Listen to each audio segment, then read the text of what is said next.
우리 기독교의 기본 진리 36페이지에 해당합니다. 제가 오후 설교 이제 그리스도인의 삶으로 말씀 나누고 있는데요. 제 노트에 보니까 15번째 설교가 되네요.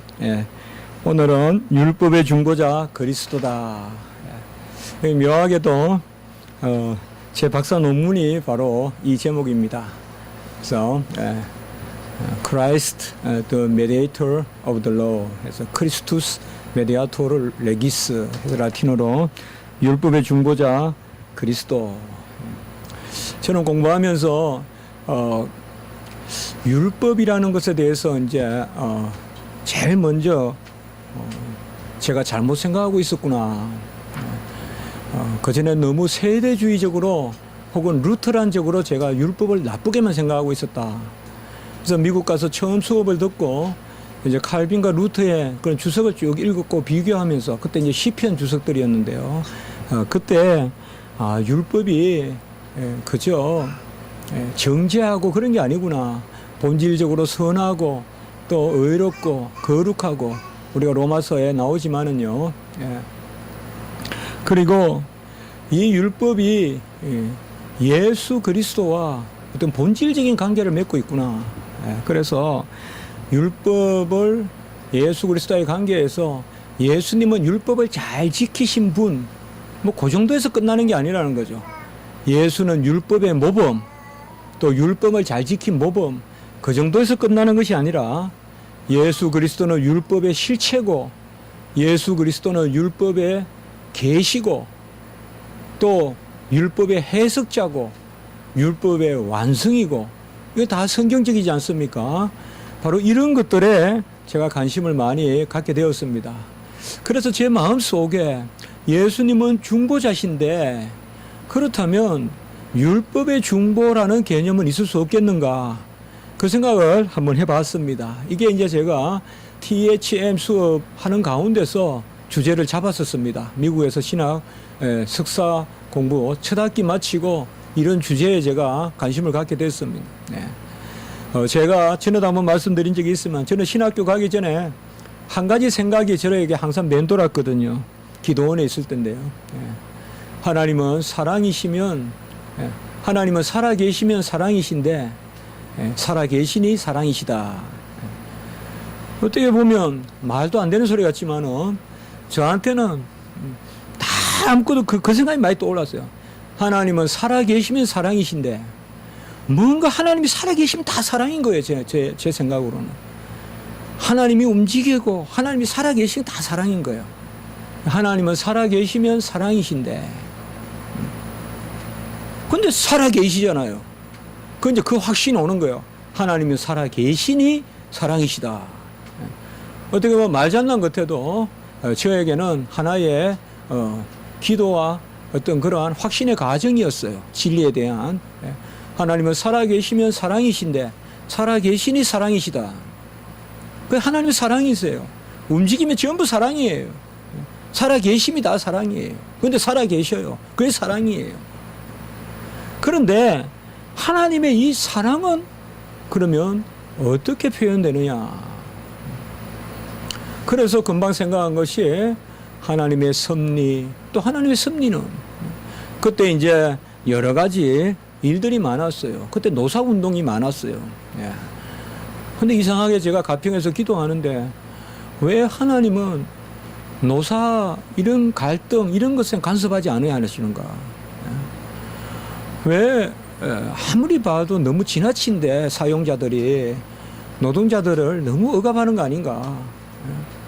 그리고 인간 대접도 안 하는 거 아닌가? 근데 왜 하나님은 저런 데 간섭하지 않는가? 이제 그런 생각을 좀 했어요.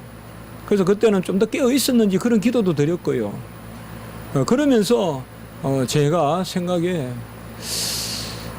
하나님은 빗방울 하나가 떨어져도 섭린 그건 제가 읽은 적이 있거든요. 기독교 강요에서 빗방울이 하나 떨어져도 섭리라고 했는데 그 미물보다 사람을 사랑하시는 하나님이 어떻게 사람의 일상에는 섭리가 없을까? 사람이 저렇게 서로 무조건 노동자가 잘 됐다, 사용자가 못났다, 그건 아니에요. 그러나 뭔가 그때 쫙 사람이 막 죽고 이랬어요. 제가 그때 92년 그때. 예. 그러면서 이제 제가 생각한 것이 언젠가 기도하면서 그 생각이 떠올랐어요. 하나님은 살아계시면 사랑이시고 살아계시니 사랑이신데 하나님의 살아계심은 질서다 이거죠. 질서. 하나님은 비가 내려도 질서고 모든 것이 질서라는 거예요. 하나님의 살아계심은 질서고 죽은 것은 마치 부초와 같이 떠다니지만은 살아있는 것은 질서가 있다는 거죠. 그 생각에 미쳤어요. 그래서 자연스럽게 하나님은 살아계시니 사랑이시고 살아계시니 사랑이시며 그 살아계심이 질서니까 사랑의 하나님은 질서의 하나님이다. 이게 제가 신학교 다닐 때까지 생각했던 거예요. 그리고 이렇게 저렇게 잃어버리다가 어떻게 유학을 갈 기회가 있었는데 그건 하나님의 뜻이죠. 우리가 어떻게 이렇게 말하면 안 되겠지만은 우리 이제 식구가 또 공부를 하게 되고 그러다 보니까 이제 저도 조금 공부에 또 그렇게 또 조금 또 그런 게 또 있고 또 관심도 있고 그래서 유학 가서는 무조건 하나님의 사랑에 대해서 공부하려고 그랬어요. 하나님의 사랑을 이제 조지신학교로 연구하려고 그랬어요. 그때까지만 해도 저에게는 하나님의 사랑이 삼위일체보다 앞서는 것으로 그렇게 생각했어요. 하나님은 사랑이시라 할 때 사랑이 거의 일체 개념이고 그 성부, 성자, 성령 이렇게 생각했어요. 그래서 겨우 책을 구해보니까 2권밖에 없어요. C.S. 루이스의 4가지 사랑이라는 책과 나이그렌이 지은 아가페와 에로스라는 책. 이 너무나 유명한 책. 이 2권의 책밖에 없어요. 한국에서. 근데 유학 가면 엄청 사랑에 대한 책이 많을 줄 알았어요. 그래서 유학 가가지고 가자마자 칼빈 신학교 도서관에 가서 싹 뒤졌는데 외상애로 거의 책이 없는 거예요. 하나님의 사랑에 대해서 거의 책이 없고 하나님의 사랑은 조지 신학의 하나님의 속성을 이야기할 때 하나님은 사랑이시라라는 하나님은 거룩이시고 하나님은 사랑이시고 하나님은 무한하시고 하는 그 정도에 나오는 사람밖에 없어요. 그래서 제가 그때 하나 생각을 조금 달리했어요. 아, 사랑이라는 표현 전에 하나님은 그냥 존재 자체시니까 내 생각은 좀 수정되어야 될 필요도 있다. 사랑 이전에 하나님 스스로 계신 분이니까. 그러면서 제가 이제 뭘 가지고 공부를 해야 되냐. 그러면서 이제 현대신학 공부하려고 이제 강의를 듣다가 그때 마치 지도교수 플란팅가 교수님이 수업을 못하게 되셔서 멀러 교수님하고 일단 강의를 듣는데요. 역사 과목도 들어야 되니까. 그 유명한 리차드 멀러 교수님하고 첫 수업을 듣는데 그게 이제 아까 말씀을 드렸던 종교개혁 시대 때 성경 해석에 관한 그러한 것을 다루었어요. 그러면서 한 16, 17세기의 비브리컬 인터프리테이션, 16, 17세기의 성경 해석에 관해서 그렇게 공부를 하면서 첫 번째 제가 리포트를 쓴 게 바로 기말 리포트가 칼빈과 루터의 시편 78편 주석 비교 율법 관점에서 이렇게 쓴 거예요. 그러면서 이제 어코모데이션도 이야기하고 하나님의 맞추심도 그때 다루었고요. 처음 들어본 이야기였고 그런데 저한테 와닿았고 그러면서 제가 하나님의 율법에 대한 눈이 뜨기 시작하는 거예요. 청교도들의 율법 해석 이런 것들이 전혀 최소한 저에게는 그랬어요. 다른 분들은 그렇게 생각하지 않았는지 몰라도 우리는 율법 복음 자꾸 이런 도그마틱으로 해서 마치 율법이 사라지면 복음이 율법은 페이드 아웃하고 복음이 페이드 인 하는 같이 그렇게 생각했단 말이죠. 근데 그게 아니더라 이 말이에요. 율법은 아주 부요롭게 그렇게 전개되고 있고 특별히 이제 칼빈과 루터를 결정지어 주는 거예요. 저는 이때까지 칼빈과 루터의 차이가 있다는 말은 들어봤어도 한 번도 신학교에서 칼빈과 루터가 어떻게 구별되는지에 대해서 생각해 본 적이 없어요. 그저 개혁주의는 무슨 관점이다. 루트라는 뭐가 없다 이런 말을 한두 번 들어보긴 했지만은 그러나 책을 읽어보니까 그때 이제 제가 느낀 거예요. 읽으면 되는구나. 예. 책을 읽으니까 그냥 느껴지는 거예요. 아무리 그렇다 설명 들을 필요 없고 내가 읽으니까 그냥 그런 거예요. 보니까 루트는 율법을 저주로 여기더라고요. 정죄의 본질을 갖고 있는 것으로 여기고, 칼빈은 율법을 바로 생활의 규범.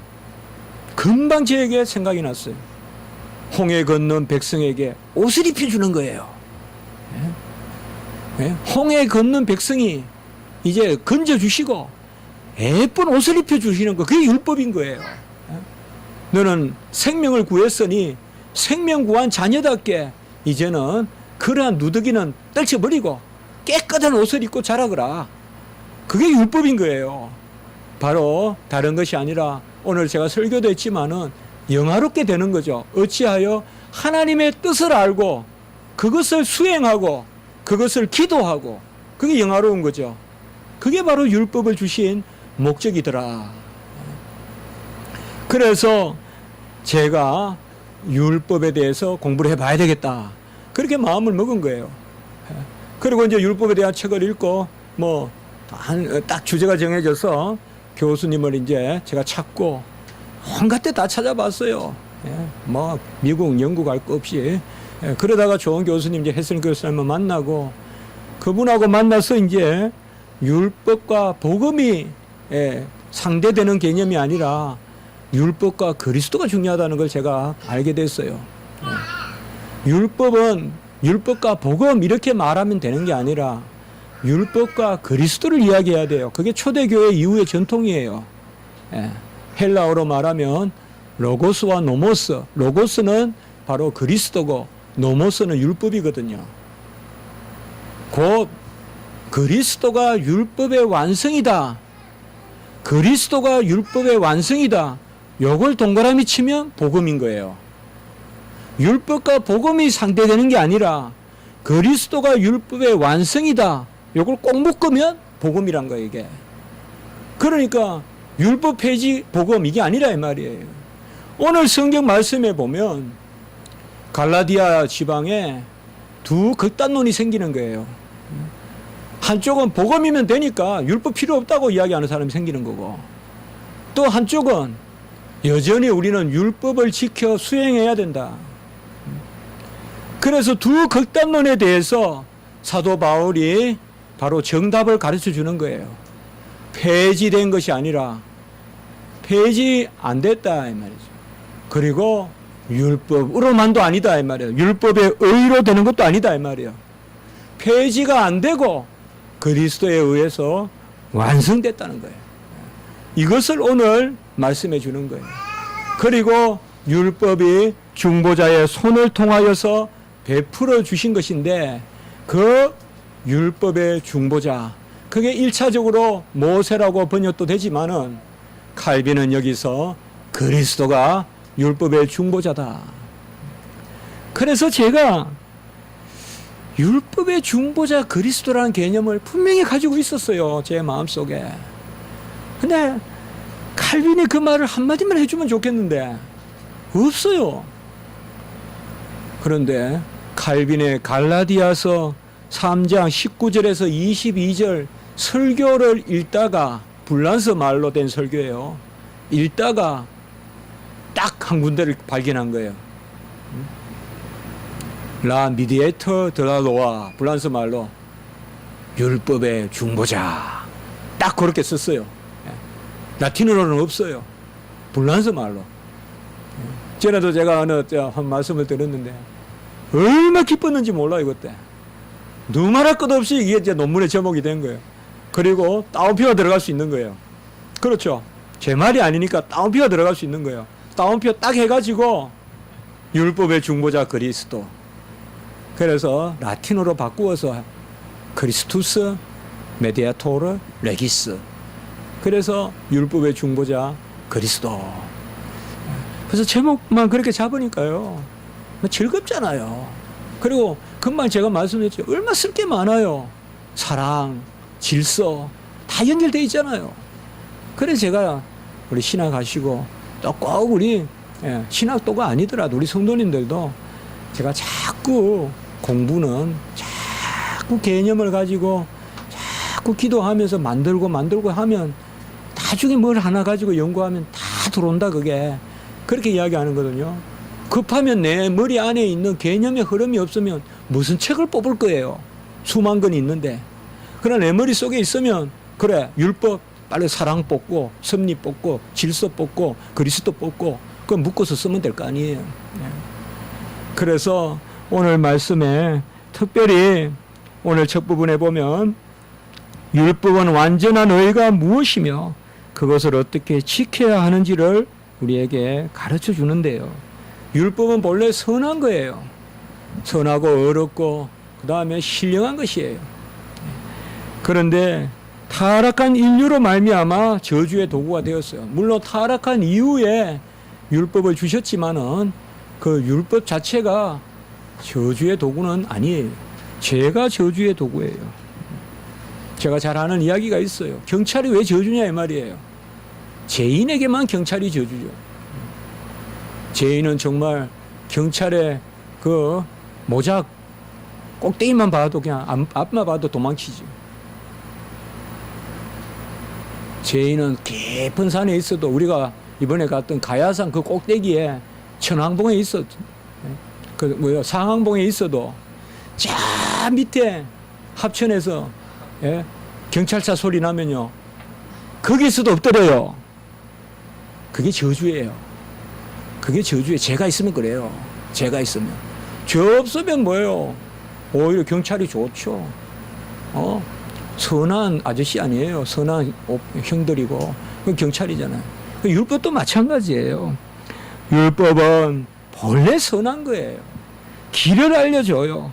하나님의 뜻을 깨닫게 해요.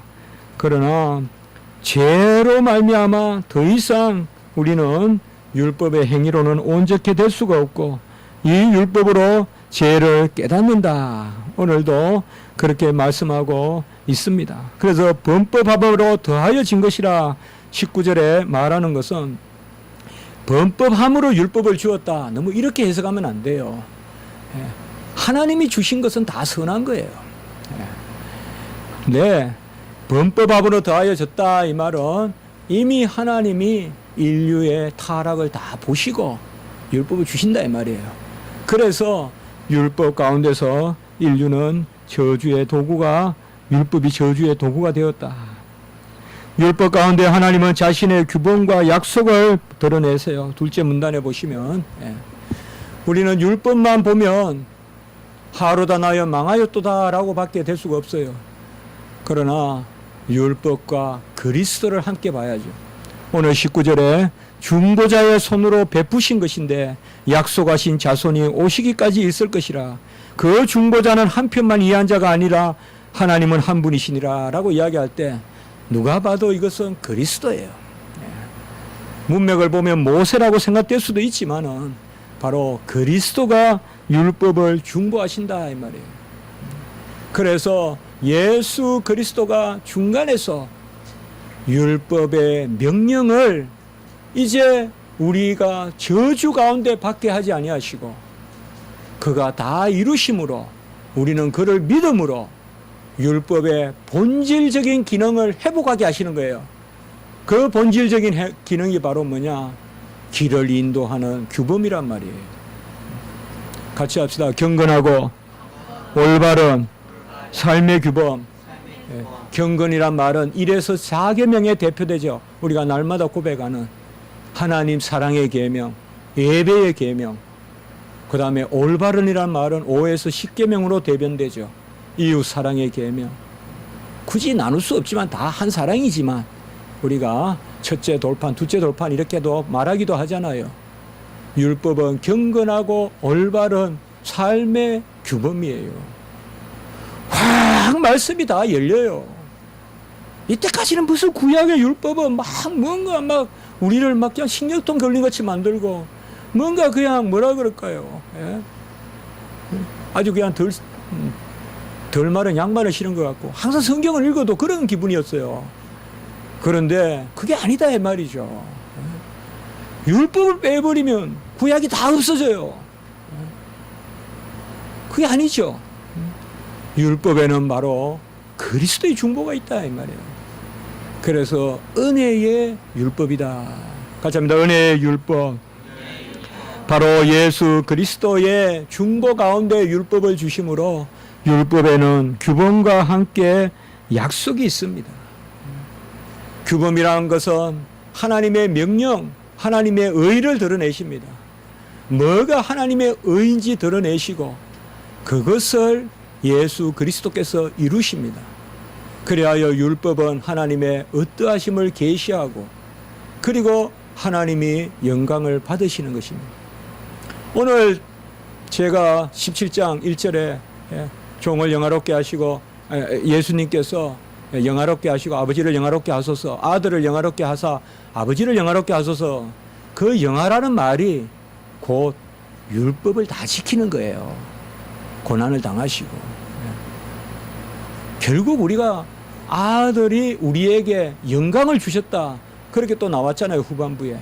그것은 다른 게 아니에요. 바로 아들로서 우리가 자녀로서 살 수 있는 자격을 주신 거예요. 우리에게. 그게 창세전에 아들이 아버지와 함께 가졌던 영광을 저들도 우리와 함께 가지게 하소서. 그래서 우리와 함께 기뻐하게 하소서. 그렇게 말씀하신 것입니다. 사실상 제가 이런 말을 좀 잘하거든요. 모든 것에 이 한마디에 다 들어있어요. 같이 합니다. 말씀대로 사는 것. 여기 다 들어있어요. 다. 여기 소망도 들어있고 영화도 들어있고 감사도 들어있고 다 들어있어요. 다. 복음도 들어있고 그리스도 보혈도 들어있고 말씀대로 사는 것이 소망이 돼야 돼요. 같이 합니다. 말씀대로 사는 것이 우리의 소망이다. 내일은 어떻게 말씀대로 살고 오늘은 이 지경인데 내일은 얼마나 말씀대로 회복될까? 그게 우리 소망이에요. 오늘은 시시각각 그냥 뿔난 염소같이 살다가 내일은 어떻게 내 모습이 변할까? 저도 그 소망이 있어요. 여러분들도 그 소망 가지셔야 돼요. 말씀대로 사는 데에 처절함이 있고 애통함이 있고 말씀대로 살지 않는데 무슨 눈물이 있어요? 거짓말이에요. 말씀대로 살지 않는데 무슨 눈물이 있어요? 거짓말이에요. 말씀 가볍게 여기면서 무슨 애통함이 있어요? 말씀대로 살려고 눈물 흘리고 말씀에 부딪히고 살려고 주의 뜻에 살려고 눈물 흘릴 때 애통함이 있지. 다 그거는 그 거치장이고 감정 낭비예요. 말씀대로 사는 것에 다 들어있어요. 주의 말씀대로 살려고 참고 주의 말씀대로 살려고 기다리고 양보하고 그럴 때 그게 진짜 애통하는 거예요. 애통하는 자는 복이 있나니 그게 애통하는 거죠. 말씀대로 사는 거는 저 건너고 막 기도할 때 눈물 흘리던 오살리에서 내려올 때는 차 탈 때 막 다투고 서로 빨리 타려고 그 무슨 그게 애통함이에요. 그게 막 굴만 더 가면 눈물 흘리다가 나오면 아주 찬바람이 쌩쌩 부는 그런 타입의 그게 무슨 말씀대로 산다는 거 그게 율법과 그리스도가 다 들어있는 거예요. 주의 명령이 있고 약속이 있기 때문에 이 산지를 내게 주소서 주님께서 명령하시옵소서 종이 여기 있나이다. 주님께서 명령하시면 종은 안 됩니다. 할 수 없습니다 하면서도 주의 명령에는 약속이 있는 줄 알고 쫓아가는 거 그게 애통한 거예요. 그때 눈물이 있는 거고요. 그게 바로 예수 그리스도께서 율법을 중보하셨다. 율법은 하나님의 어떠하심과 그의 뜻을 계시해요. 하나님의 어떠하심을 율법을 통해서 배울 수 있어요. 너희는 거룩하라 이러면 하나님은 거룩하신 분이에요. 너희는 내 이웃을 내 몸같이 사랑하라 그러면 하나님은 사랑이세요. 하나님은 명령을 통하여 어떠하심을 드러내세요. 그리고 명령을 통하여 우리의 소명을 알려주세요. 너는 사랑하라 이 말이에요. 너는 거룩하라. 그래서 하나님의 어떠하심과 하나님의 뜻이 우리에게 계시되어 그리고 그 뜻에 따라 살 능력을 우리에게 주세요. 그게 바로 그리스도께서 다 이루시고 의를 주시는 거예요. 그래서 그리스도께서 우리에게 주시는 의가 생명만 말하지 말고 같이 합니다. 새 생활의 영, 새 생활력, 사는 힘도 주시고 삶도 주신다면 같이 합시다. 살아남과 살아감 이걸 다 주신단 말이에요. 우리에게. 왜 값싼 은혜예요. 그냥 구원받았다 그러면 그냥 이제 만들어 사는 거지. 그게 값싼 거예요. 그건 하나님의 은혜를 조금만 떼어먹는 거예요. 하나님의 은혜는 지금 우리가 하나님의 백성으로 사는 거예요. 그렇게 살 자격을 주셨어요. 우리에게. 그것이 바로 율법의 중보자 그리스도라는 것입니다. 이제 말씀을 길게 하지 않아도 37페이지에 보시면 첫째 줄에 그리스도의 의의 정가로 말미암아, 셋째 줄 그리스도는 율법의 중보자다. 저는 이것을 가지고 참 영국에서 책을 낼 때 야 이게 좀 큰 출판사에서 사실 냈거든요. 파테노스트라고요. 거의 두 손가락에 들어가는 출판사인데 우리 지도 교수님이 참 고마워요. 계속 격려해 주시는 거예요. 너무 좋다 너무 좋다. 나는 오히려 의심되는데 저는 어떻게 보면 의심되는데 지금 생각해 보면 살아갈수록 보통 옛날 글이 그런데 제 논문은 이번에도 거기 진열한 걸 다시 이렇게 안 보니까 속 내용이야 뭐 그래도 어쨌든 제목이나 이런 걸 봐도 하나님께 감사하더라고요. 자, 우리는 해보세요. The law in Christ. 그리스도 안에 법이 있고 해보세요. Christ in the law. 율법 안에 그리스도가 있어요. 우리는 이 두 가지를 항상 함께 붙들어야 돼요.